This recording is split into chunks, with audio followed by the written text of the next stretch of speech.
السلام علیکم ورحمۃ اللہ وبرکاتہ۔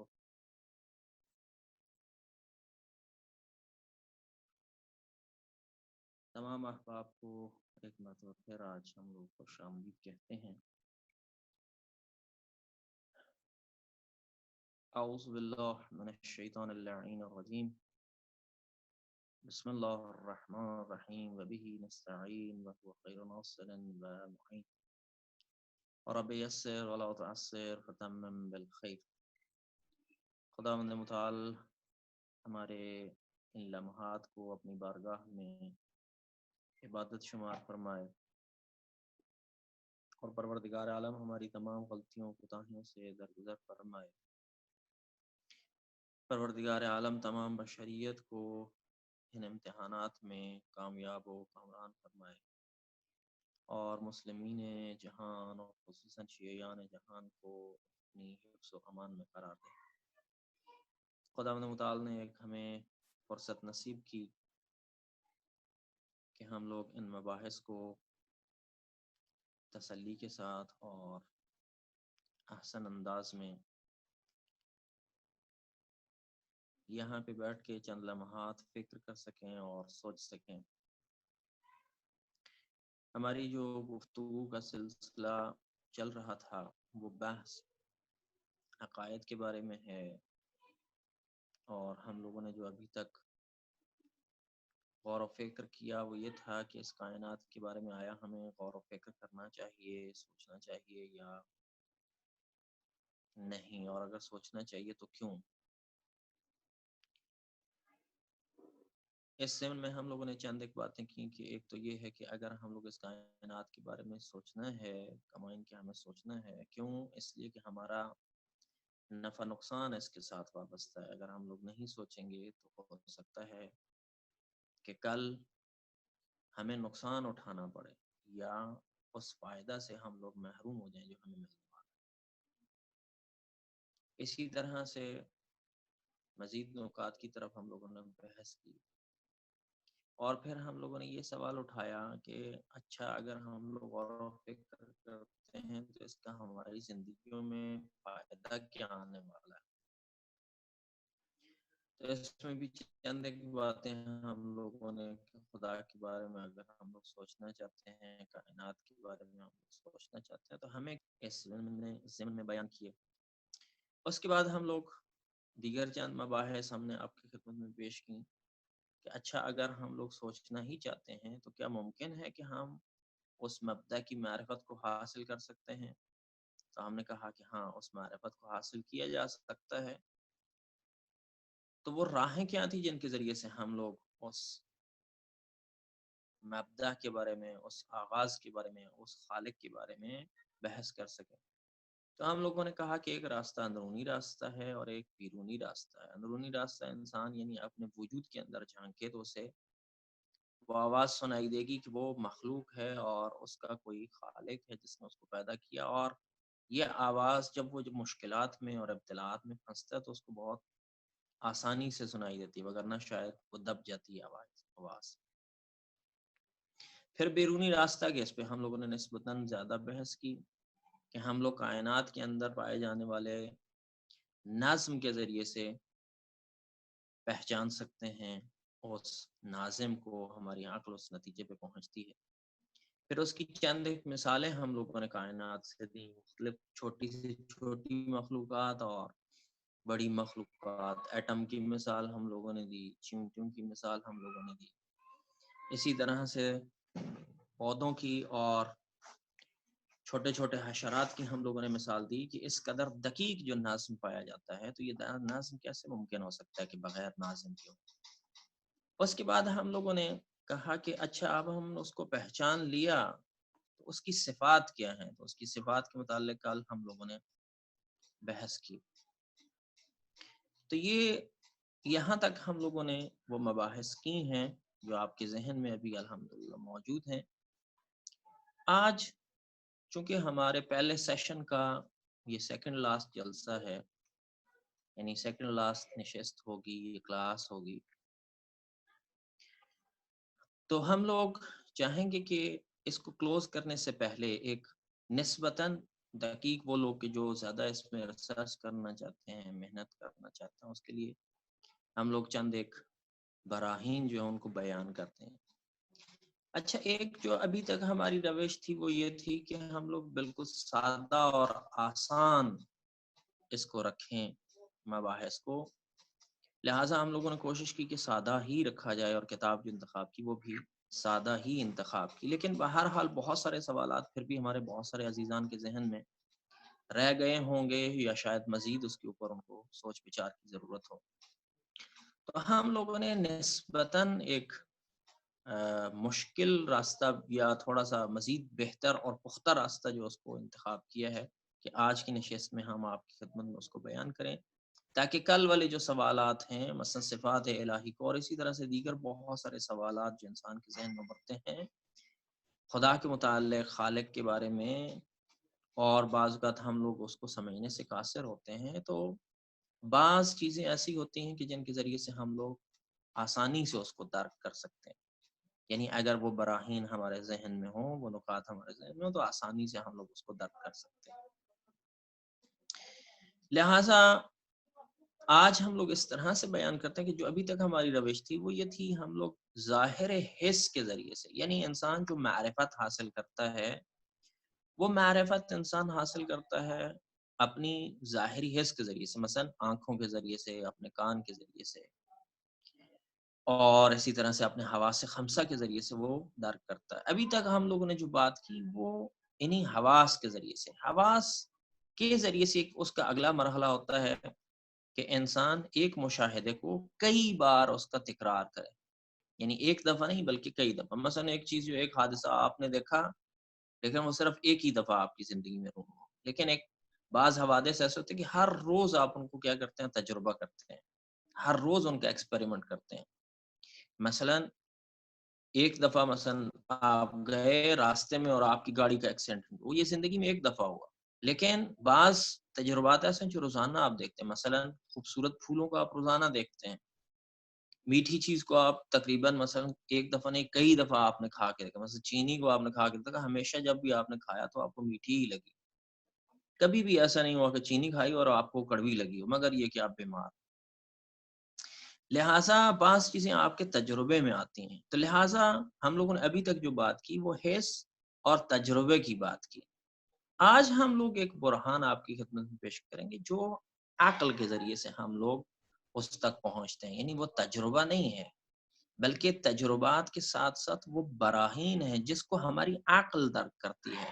یعنی عقل کا کام یہ ہے کہ ضروری نہیں ہے کہ اس کے لیے حس ہی موجود ہو، بلکہ وہ بغیر حس کے بھی اس نتائج تک اور ان نتیجوں تک پہنچ سکتی ہے کہ جس کے اندر حس موجود ہے۔ البتہ پہلے اس نے دیکھا ہوگا، لیکن وہ کام بنیادی طور پہ عقل کا ہے، وہ انتزاع اور جدا کرنا وہ عقلانی کام ہے، یعنی عقل جدا از حس ایک نتیجے تک جو ہے وہ پہنچتی ہے، کچھ مفاہیم اس کے ذہن میں موجود ہے۔ لہٰذا ہم آج ایک عقلی برہان جو آپ کی خدمت میں پیش کریں گے کہ اس بات خدا متعال پہ یا اس بات مبدع پہ یا اس کائنات کے بنانے والے پہ جو ہے ایک استدلال ہم لوگ آپ کی خدمت میں پیش کریں گے۔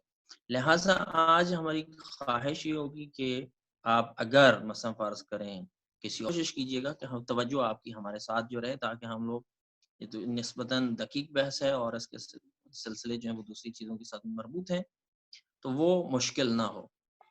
تو بس اس کو ہم لوگ آج کوشش کرتے ہیں، ایک پریزنٹیشن میں نے تیار کی ہے، اس کے ذریعے سے آپ کی خدمت میں ہم لوگ اس کو پیش کریں گے۔ تو اگر آپ لوگ اجازت دیں تو میں اس کو شیئر کرتا ہوں۔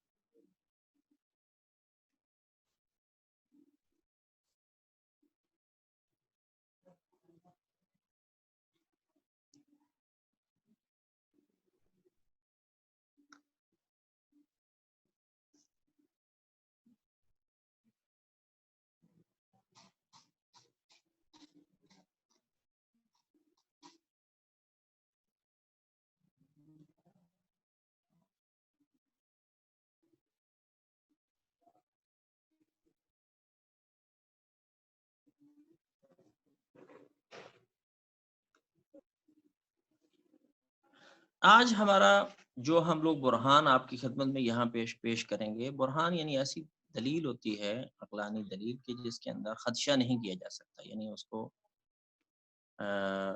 توڑا نہیں جا سکتا، اس کو بریک نہیں کیا جا سکتا، ایک ایسی مضبوط اور محکم دلیل ہوتی ہے، اس کو ہم لوگ برہان کہتے ہیں۔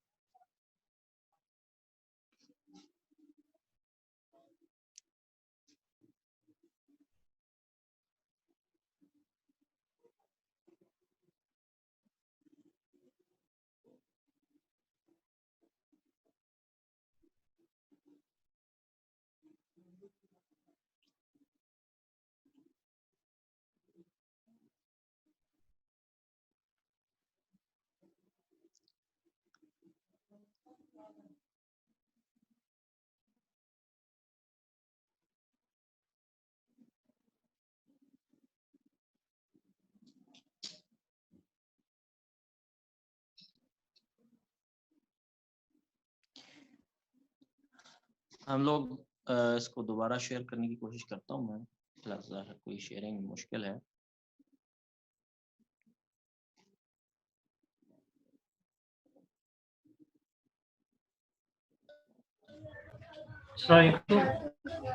آج صاحب اس سے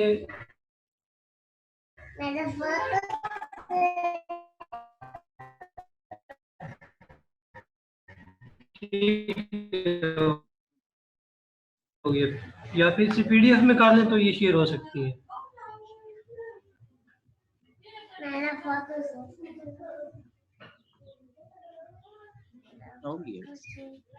ایک درود بھیجیں آپ لوگ محمد۔ بحث ہے برہان یعنی ایک ایسی دلیل کہ جس کو بریک نہیں کیا جا سکتا، محکم اور عقلانی دلیل ہے۔ اس برہان کو کہتے ہیں برہان ایک امکان و وجوب۔ ہمارے فلاسفرز نے، ہمارے مسلمان فلاسفرز نے اس کو جو وہ بیان کیا ہے، اس کو طے کرنے کے لیے ہمیں چند ایک مقدمات کی ضرورت ہے۔ سب سے پہلا مقدمہ یہ ہے کہ ہم لوگ دیکھیں کہ واجب الوجود اور ممکن الوجود سے مراد کیا ہے۔ تو سب سے پہلی چیز ان الفاظ کو ذرا اگر ہم لوگ کھول کے دیکھیں، ایک لفظ ہے واجب الوجود اور ممکن الوجود۔ اس کو بعض اوقات لکھنے میں بھی اور بولنے میں بھی ہم لوگ کہتے ہیں واجب یا ممکن۔ وجود کو ہم لوگ کیا کر دیتے ہیں، درمیان میں بیان نہیں کرتے، لیکن یہاں پہ واجب الوجود اور ممکن الوجود سے کیا مراد ہے، یعنی ہر موجود چیز، یعنی جو چیز بھی ایگزسٹ کرتی ہے، جو چیز بھی موجود ہے، جو اس وقت پائی جاتی ہے، ایگزسٹنس ہے جس کی، ہر وہ موجود چیز، اس کو ہم لوگ دیکھتے ہیں اس کی وجود کے ساتھ نسبت کیا ہے، یعنی وہ جو چیز ہے اس کا وجود کیسا ہے۔ اس کا وجود یعنی اس کا ہونا، وجود یعنی اس کی ایگزسٹنس، یعنی ہر موجود چیز کی ایگزسٹنس۔ لیٹ سے ہم لوگ کہتے ہیں، میں اپنی مثال دیتا ہوں، مثلا انسان موجود ہے، ہم لوگ کہتے ہیں کہ انسان موجود ہے، بس اس انسان کا موجود ہونا اس کے ساتھ نسبت کیا ہے، موجود ہونا۔ اگر ہم لوگ کہتے ہیں کہ اس انسان کا موجود ہونا ایک دفعہ یا اس کے لیے ضروری ہے، یعنی ضروری ہے کہ یہ انسان ہمیشہ یہ وجود اس کے ساتھ ہو، موجود ہونا اس کے لیے ضروری ہے یعنی ہمیشہ وہ وجود اور وہ انسان ایک ساتھ ہوں گے، کبھی بھی وہ وجود اس انسان سے جدا نہیں ہو سکتا، یعنی ہمیشہ وہ ایگزسٹ کرتا ہے، ہمیشہ وہ موجود ہے، ہمیشہ یہ جو صفت وجود ہے، یہ صفت موجودیت ہے، یہ ہمیشہ اس کے ساتھ ہے۔ بس ہر موجود اس کو اگر اس کی وجود کی نسبت کے ساتھ دیکھا جائے، جیسے ہم لوگوں نے انسان کہا کہ انسان موجود ہے، اور بس یہ موجود ہونا اس انسان کے لیے ضروری ہے یا ضروری نہیں ہے، یعنی ممکن ہے ہو، ممکن ہے نہ ہو۔ اگر اس کا موجود ہونا اس کے لیے ضروری ہے تو اس کو ہم لوگ کہتے ہیں واجب الوجود، یعنی اس کے لیے وجود ضروری ہے۔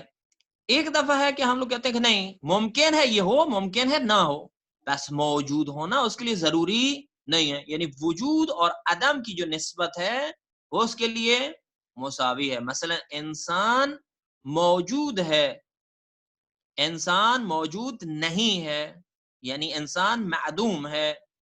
اب یہ دونوں کیا ہیں؟ صحیح ہے. اس کے بارے میں ہم لوگ کہہ سکتے ہیں کہ ہو سکتا ہے انسان موجود ہو سکتا ہے انسان موجود نہ ہو. مثلا ایک وقت تھا کہ انسان نہیں تھا، یہ زمین تھی، آسمان تھے، سب کچھ تھا، انسان نہیں تھا.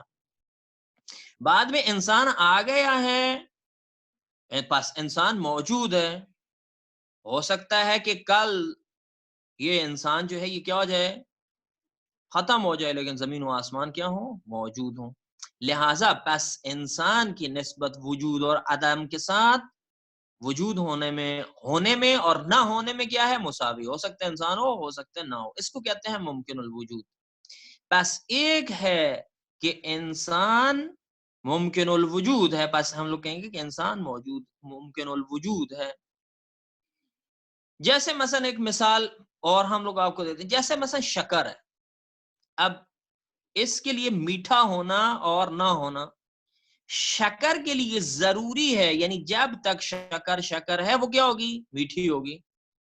بس شکر کے لیے مٹھاس ضروری ہے، یعنی ایسا نہیں ہو سکتا کہ ایک جگہ پہ شکر موجود ہو اور وہ میٹھی نہ ہو. بس شکر کے لیے مٹھاس ضروری ہے. لیکن اسی شکر کو پانی میں اگر ڈال دیا جائے تو پانی میٹھا ہو جاتا ہے، لیکن پانی اس کے اپنے اندر مٹھاس نہیں پائی جاتی، اس کا نہ رنگ ہے، نہ بو ہے، نہ ذائقہ ہے. بس ذائقہ اس کے اندر نہیں پایا جاتا. اگر میٹھا ذائقہ ہم لوگوں نے اس کا کرنا ہے تو ہمیں اس کے اندر کیا ڈالنی پڑے گی؟ شکر ڈالنی پڑے گی. بس شکر کیا ہوگی؟ اس پانی کو میٹھا کرے گی. بس پانی ممکن ہے میٹھا ہو، ممکن ہے میٹھا نہ ہو. لہٰذا شکر کے لیے ضروری ہے، واجب ہے میٹھا ہونا، اور پانی کے لیے کیا ہے؟ ممکن ہے میٹھا ہونا. ہو سکتا پانی میٹھا نہ ہو. جب شکر اس کے اندر ڈالی جائے گی تو وہ میٹھا ہوگا، جب اس سے وہ شکر اس کے اندر موجود نہیں ہوگی تو وہ میٹھا نہیں ہوگا. بس پانی کے لیے شکر جو ہے، پانی کی مٹھاس کے لیے شکر اس کی علت ہوگی، اور میٹھا پانی جو ہے وہ معلول ہوگا کس کا؟ شکر کا. بس شکر کے لیے مٹھاس ضروری ہے اور پانی کے لیے مٹھاس ممکن ہے میٹھا ہو، ممکن ہے میٹھا نہ ہو. بس یہ پہلا ہمارا مقدمہ ہے جس کو ہم لوگ سمجھنے کے لیے تعریف ہمیں سمجھ میں آ گئی کہ واجب الوجود کیا ہے اور ممکن الوجود کیا ہے.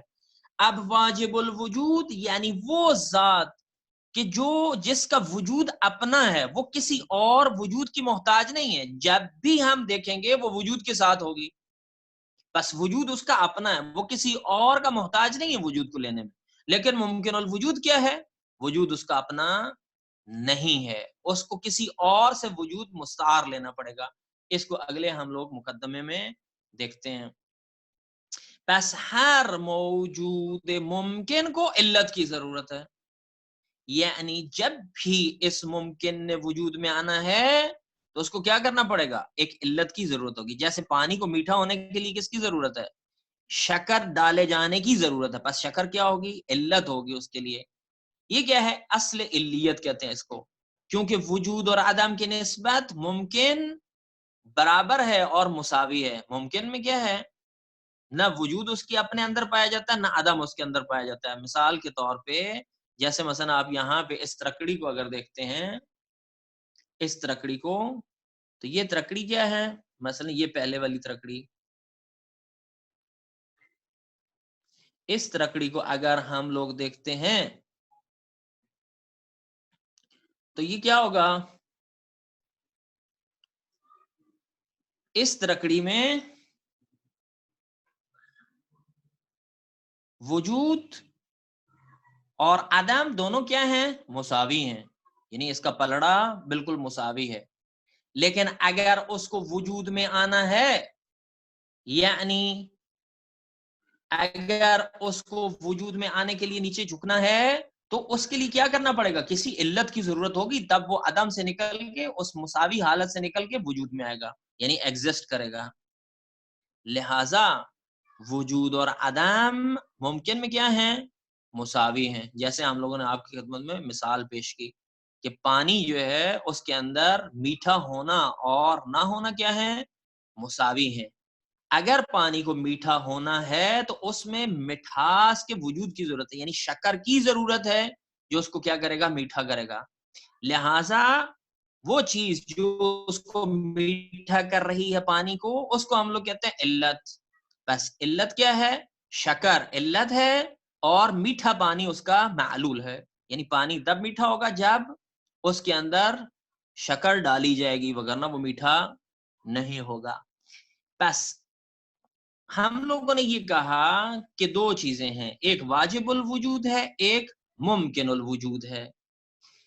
واجب الوجود چونکہ وجود اس کے اندر موجود ہے اور ہمیشہ اس کے ساتھ ہے، لہذا وہ کسی کا محتاج نہیں ہے. لہذا ہر موجود ممکن کو علت کی ضرورت ہوتی ہے، نہ یہ کہ ہر موجود کو علت کی ضرورت ہوتی ہے. بس ہر موجود کو علت کی ضرورت نہیں ہے، بلکہ ہر ممکن الوجود کو علت کی ضرورت ہے. کیوں؟ کیونکہ ممکن الوجود ہے کہ جس کے اندر وجود و عدم مساوی ہیں، جبکہ واجب الوجود کے اندر ہمیشہ کیا ہے، وجود اس کے ساتھ ہے. یعنی کبھی ایسا نہیں ہو کہ وہ مساوی ہوں، یعنی عدم اس کے اندر نہیں پایا جاتا. پس وہ ہمیشہ وجود اس کے ساتھ تھا، وجود اس کے ساتھ ہے، وجود اس کے ساتھ رہے گا، کیونکہ وجود اس کے اپنے اندر موجود ہے. لہذا بس ایک ممکن الوجود ہے، ایک واجب الوجود ہے. اور یہاں پہ جو ہم لوگ اصل علیت بیان کیے ہیں کہ جو بھی ممکن ہوگا، چونکہ وہ وجود اور عدم اس میں مساوی ہے، لہذا ہر موجود ممکن کو علت کی ضرورت ہوگی تاکہ وہ ایگزسٹ کر سکے، تاکہ وہ وجود میں آ سکے. لہذا اس کو کس کی ضرورت ہے؟ ایک علت کی ضرورت ہے.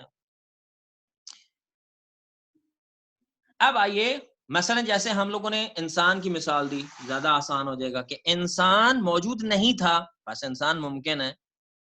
انسان چونکہ ممکن نہیں تھا، انسان چونکہ موجود نہیں تھا، لہٰذا وہ ممکن ہے کہ وہ وجود میں آئے. چونکہ ابھی ہم لوگ دیکھ رہے ہیں کہ وہ ایگزسٹ کر رہا ہے، بس ممکن ہے کہ وہ وجود میں آ سکتا ہے. بس یہ جو انسان نہیں تھا اب ہے، تو اس کو کس کی ضرورت ہے؟ ایک علت کی ضرورت ہے تاکہ یہ کیا کرے، وجود میں آئے. بس وجود میں آنے کے لیے اس کو کس کی ضرورت ہے؟ علت کی ضرورت ہے. اور اسی طرح سے ایک دن یہ ہوگا کہ انسان نہیں ہوگا، یعنی معدوم ہو جائے گا.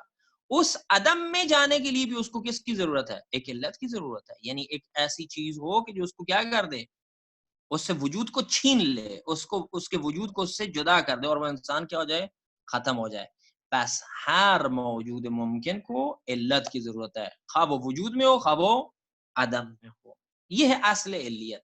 بس دو باتیں ہو گئیں، ایک تعریف واجب الوجود اور ممکن الوجود ہے، ایک مقدمہ ہے اصل علیت. اس کے بعد تیسری چیز ہے تسلسل کا محال ہونا، یعنی ایک چیز دوسرے کے کیا کرے، ایک کے بعد دوسری، دوسرے کے بعد تیسری، تیسرے کے بعد چوتھی، چوتھے کے بعد پانچویں. اس کو کہتے ہیں تسلسل، یعنی ایک کے بعد دوسرا. جیسی مثلا آپ لوگ دیکھیں جیسے زنجیر ہوتی ہے، زنجیر کا ایک سلسلہ، زنجیر کے ایک سلسلے میں ایک سلسلہ دوسرے کے ساتھ بندھا ہوا ہے، دوسرا تیسرے کے ساتھ، تیسرا چوتھے کے ساتھ، چوتھا پانچویں کے ساتھ الی آخر. اس کو کہتے ہیں تسلسل عام لغوی معنوں میں. لیکن فلسفے میں اس سے کیا مراد ہے؟ اس سے مراد یہ ہے کہ علت و معلول کا ایک ایسا سلسلہ کہ جو کبھی ختم نہ ہو اور بے نہایت کیا رہے، چلتا رہے. علت و معلول کا ایک ایسا سلسلہ کہ جو کسی جگہ ختم نہ ہو اور بے نہایت چلتا رہے. اب علت و معلول کیا ہے؟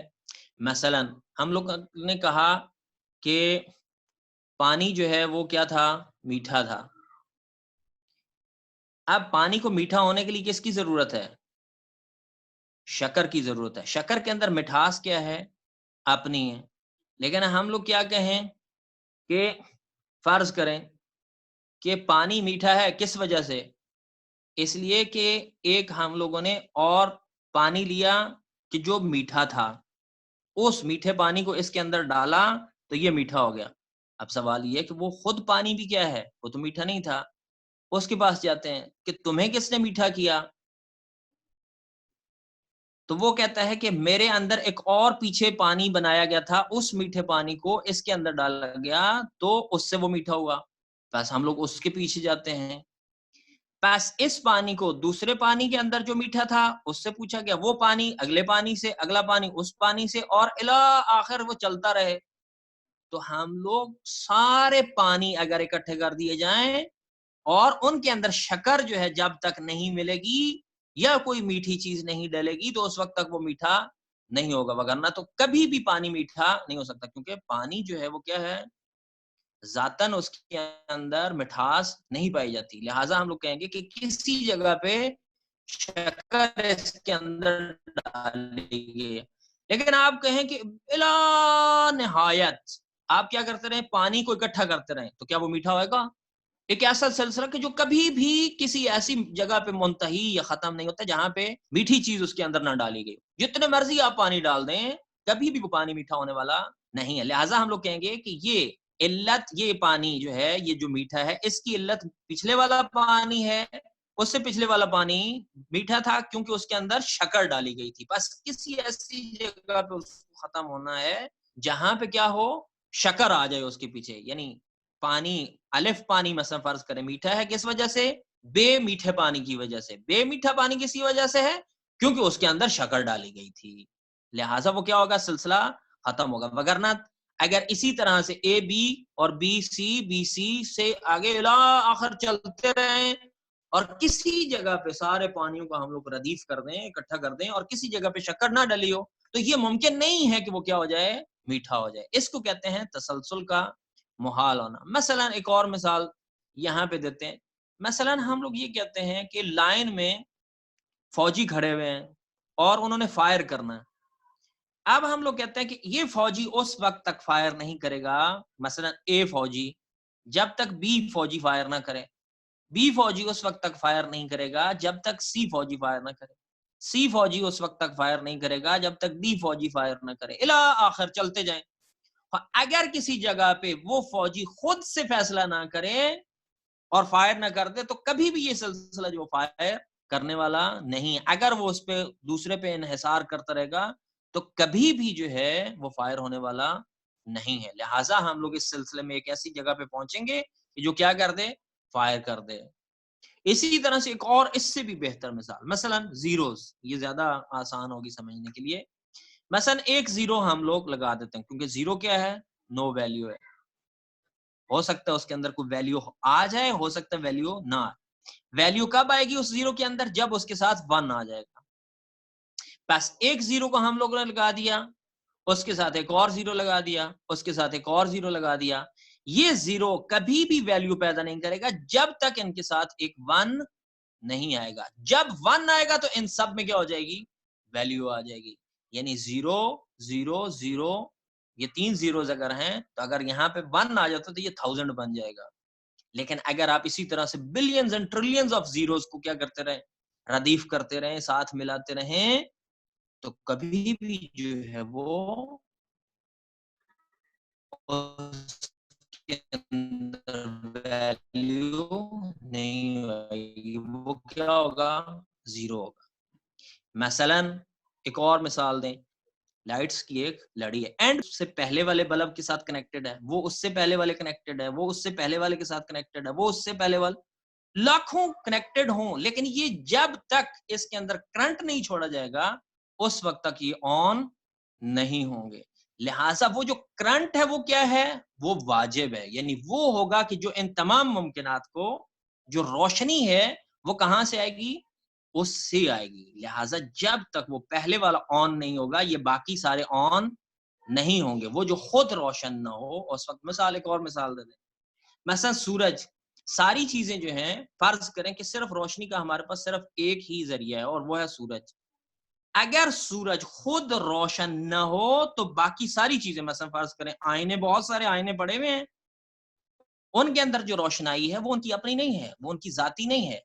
وہ کیسے ہوگا؟ مثلا آئینہ نمبر 1، آئینہ نمبر 2، آئینہ نمبر 1 پہلے والے آئینے سے لے رہا ہے، دوسرا تیسرے سے لے رہا ہے، تیسرا آئینہ چوتھے سے، چوتھا پانچویں سے. یہ سارے آئینے ہم لوگوں نے ردیف کر دیے، لگا دیے، لائن میں لگا دیے، لیکن ان کے اندر نور منعکس نہیں ہوگا جب تک سورج روشن نہیں ہوگا. جب سورج روشن ہوگا تو اس وقت جو ہے وہ آخری والا شیشہ جو ہے یا آئینہ جو ہے وہ بھی کیا ہوگا، روشن ہوگا.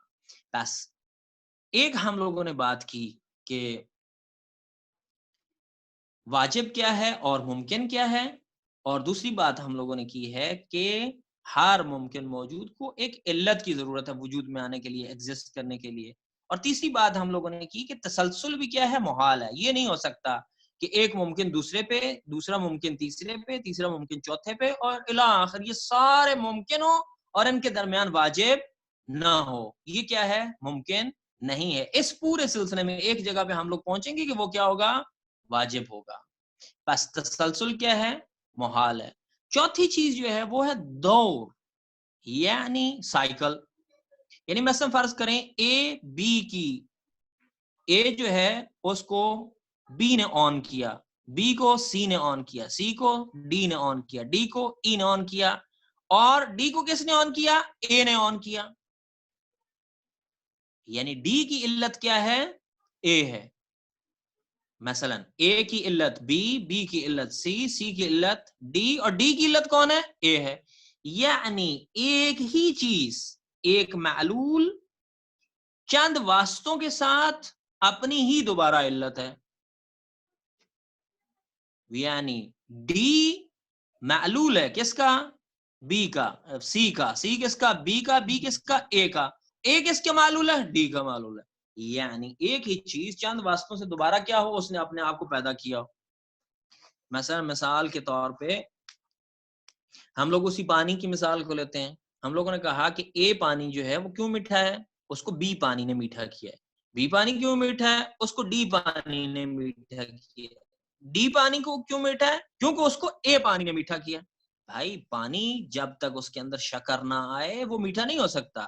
یہ نہیں ہو سکتا کہ ڈی پانی کو دوبارہ کس نے کیا ہو, اے پانی نے میٹھا کیا ہو. تو یہ سائیکل بھی کیا ہے, یہ محال ہے, یہ دور محال ہے.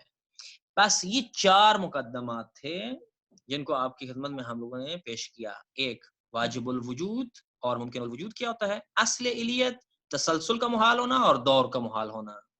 اب یہ مقدمات جب ہم لوگوں نے طے کر لیے تو اب ہم لوگ اس اصل استدلال کی طرف آتے ہیں. وہ اصل استدلال کیا ہے, وہ اصل استدلال ہمارا یہ ہے کہ عزیزان ہم لوگ یہ کہتے ہیں کہ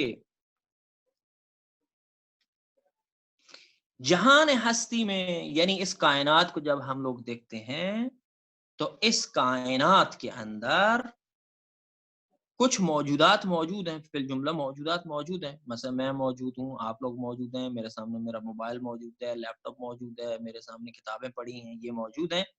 یعنی ہم لوگ اس نتیجے پہ پہنچتے ہیں کہ کچھ چیزیں موجود ہیں, اس کو ہم لوگ ثابت کر سکتے ہیں.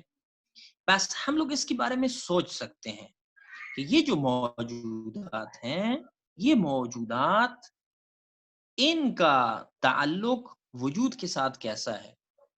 میں اپنی بات کروں تو میں آیا واجب الوجود ہوں یا واجب الوجود نہیں, میرا وجود اپنا ہے یا میرا اپنا نہیں ہے. اگر ان موجود چیزوں میں کہوں کہ ایک چیز جو واجب ہے کہ جس کا وجود اپنا, تو ہمارے لیے ثابت ہو جائے گا کہ پاس ایک موجود ایسا ہے کہ جو کیا ہے, واجب الوجود ہے. وہ کسی کا محتاج نہیں ہے وجود میں لینے کے, وجود لینے میں کسی کا محتاج نہیں ہے. لیکن اگر میں کہوں کہ نہیں, یہ چیز جو ایگزسٹ کرتی ہے یہ کیا ہے, ممکن ہے, ممکن ہے ہو, ممکن ہے نہ ہو.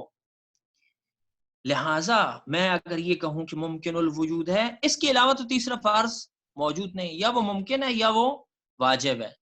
اگر ہم کہیں کہ کائنات میں ایک واجب موجود ہے تو ثابت ہو گیا کہ پاس ایک واجب ہے, اور وہی کیا ہے, وہی اس پوری کائنات کو وجود دینے والا ہے. یعنی اس کو وجود میں لانے والا وہی ہے, خالق وہی ہے, اس کو پیدا کرنے والا, اس کو ایگزسٹنس میں لانے والا وہی ہے, وہی واجب ہے, ثابت ہو جائے گا. لیکن اگر میں کہوں کہ نہیں, یہ ممکن ہے, ممکن ہے ہو, ممکن ہے نہ ہو. اگر ممکن الوجود ہے تو ہم لوگ کہیں گے کہ پس ہر ممکن کو کس کی ضرورت ہوتی ہے, یہ جو چیزیں ہیں, یہ جو موجودات ہیں, میں مثلا خود, مجھے کس کی ضرورت ہے, ایک علت کی ضرورت ہے. مجھے کون وجود میں لے کے آیا, میں کہوں گا کہ مجھے میرے والد صاحب جو ہے وہ والد اور والدہ اور ان کے کمبینیشن سے جو وجود میں ہے، وہ ان کو کیسے وجود میں ہے؟ وہ اپنے والدین کی وجہ سے۔ وہ کیسے وجود میں؟ اپنے والدین کی وجہ سے۔ وہ کیسے وجود ہے؟ الاخر ایسے چلتا چلا جائے اور ہم لوگ کہیں جی کہ یہ ایسے ہی بے نہایت آگے چلتا ہے، ایسا ممکن نہیں ہے۔ یا ہم لوگ کہتے ہیں نہیں، اس کو نیچر وجود میں لے کے آئی۔ خب نیچر سے سوال کرتے ہیں کہ نیچر کیا چیز ہے؟ نیچر واجب ہے یا ممکن ہے؟